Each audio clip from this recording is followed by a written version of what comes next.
I'm going to tell you something that took me 76 years to understand.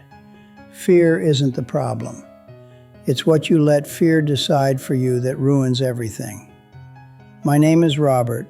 I'm 76 years old, and I spent 50 years of my life living someone else's dream because I was too afraid to chase my own. My father wanted to be a comedian, not like a hobby, not like something he did at parties. He wanted to stand on stages and make people laugh for a living. He was good at it too. I remember being a kid, maybe 6 or 7 years old, and watching him at family gatherings.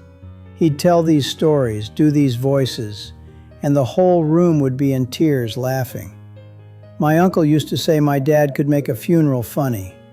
That's how good he was. But my father never became a comedian. He became an accountant. Because in 1953, when he was making that decision, you didn't become a comedian. You got a real job. You got something safe, something reliable, something that wouldn't embarrass your family or leave your kids hungry. So he went to school for accounting, got his license, and spent the next 30 years doing other people's taxes. And he was miserable. Not every day, not in some obvious way that made him mean or bitter, but I could see it. Even as a kid, I could see that something inside him had died. He'd come home from work and just sit in his chair, quiet, staring at nothing. My mother would ask him what was wrong, and he'd say he was just tired. But it wasn't tiredness. It was regret. When I was 12 years old, my father got laid off. The firm he worked for downsized, and he was one of 15 people they let go. I remember the night he told us. He sat at the kitchen table with this look on his face like he'd been betrayed, like he'd held up his end of the deal and the world had broken its promise. He'd done everything right. He'd chosen the safe path, and it hadn't protected him. We struggled for 2 years after that. He picked up work here and there, but nothing permanent. We moved to a smaller house. My mother started working nights at a diner, and my father, this man who'd sacrificed his dream for security, couldn't even look us in the eye because he felt like he'd failed. I learned something watching that. I learned that you can fail at what you don't want just as easily as you can fail at what you do want. So you might as well take the chance on something you actually care about. But I didn't follow that lesson, not for a long time. I wanted to be a writer. From the time I was 14, 15 years old, I wanted to write novels. I'd fill notebooks with stories, stay up late reading everything I could get my hands on.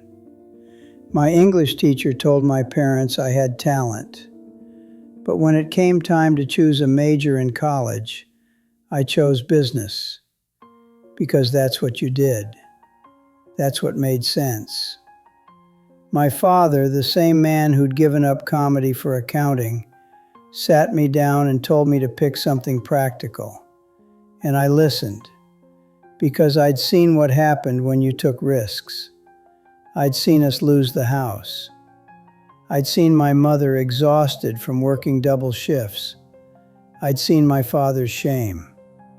And I didn't want that for myself. So I got a business degree. I got a job at a marketing firm.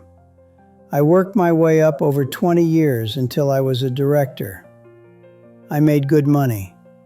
I had a nice house, a decent car, respect from my colleagues. From the outside, it looked like I'd done everything right, but inside, I was my father sitting in that chair, quiet, staring at nothing, slowly dying from regret. I'd write sometimes, late at night when everyone was asleep. I'd work on a novel I'd started in college, add a few pages here and there. But I never finished it. Because what was the point? I had responsibilities. I had a mortgage. I had a family depending on me. Writing was a hobby, not a life. When I was 51, my father died. Heart attack. He was 79. At his funeral, people got up and told stories about him, and every single person mentioned how funny he was, how he could light up a room, how he had this gift for making people laugh even in the hardest times.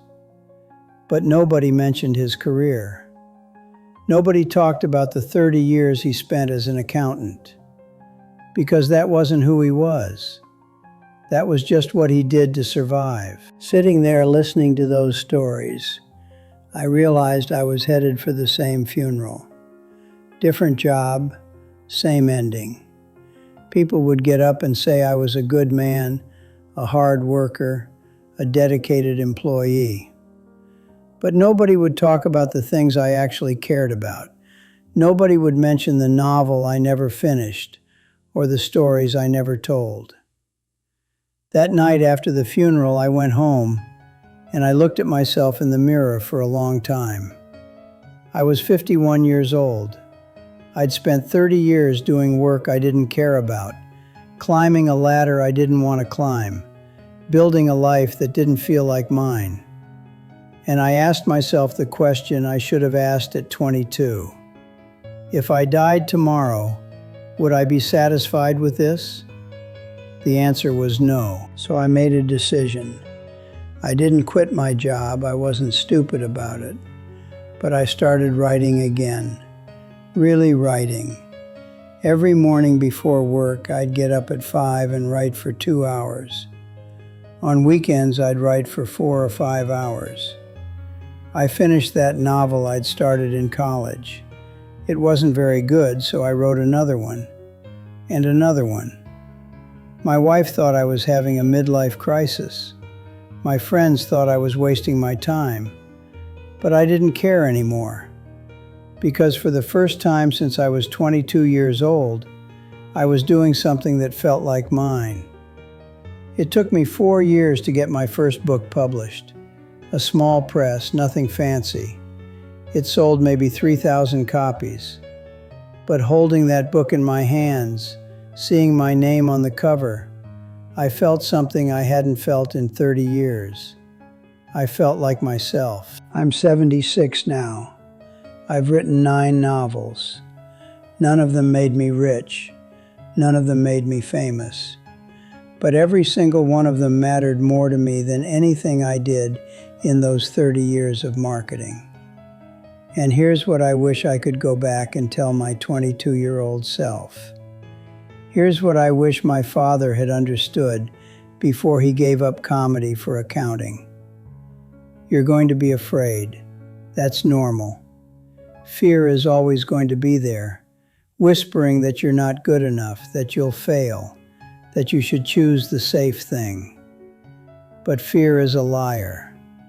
Fear told my father that comedy wouldn't pay the bills, so he became an accountant. And then accounting didn't pay the bills either. Fear told me that writing was irresponsible, so I spent 30 years in marketing. And I was just as miserable as if I'd failed at writing. The safe choice isn't safe. There's no such thing as a guaranteed path. You can do everything right and still lose your job. You can sacrifice everything you care about for security and still end up struggling. The only difference is whether you spent your time doing something that mattered to you or something you thought you were supposed to do. And time is the one thing you can't get back. Money you can make again. Jobs you can find again. But time, once it's gone, it's gone. I gave 30 years to work I didn't care about. 30 years I'll never get back. 30 years I could have spent writing.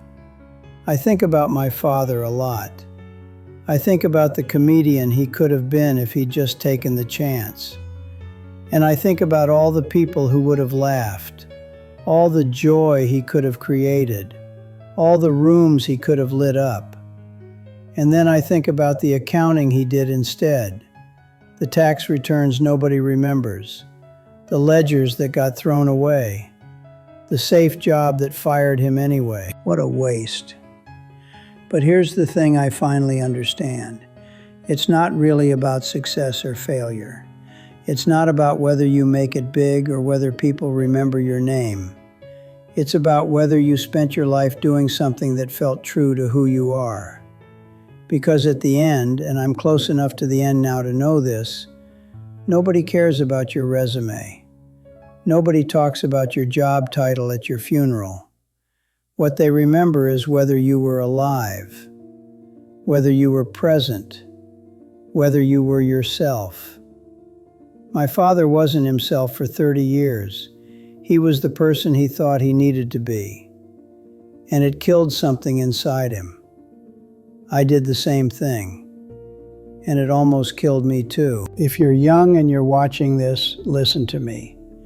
Whatever you're afraid of, whatever's stopping you from doing the thing you actually want to do, it's not worth it.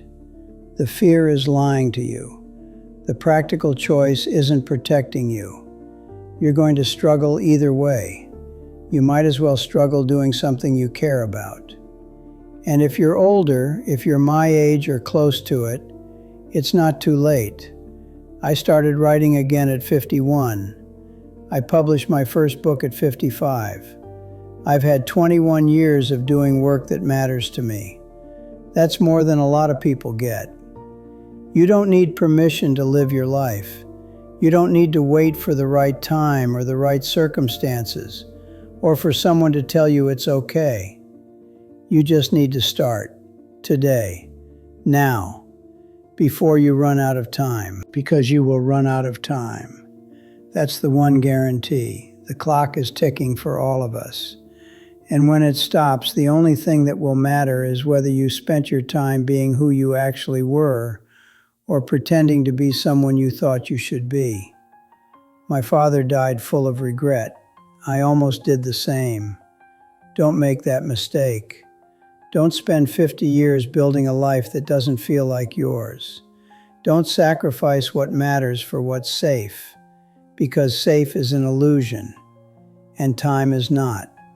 Choose what you love. Choose what's true.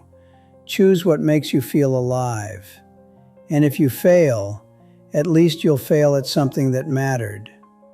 I'm 76 years old. I have maybe 10 years left if I'm lucky. And I'm not afraid anymore, because I know that when I die, people won't remember the marketing campaigns I ran or the promotions I got. They'll remember the stories I wrote, the books I published, the life I finally started living when I was 51. That's what I want for you. Not success, not fame, not security. Just a life that feels like yours. A life you chose. A life you won't regret when you're 76 and looking back. The clock is ticking. What are you going to do with your time?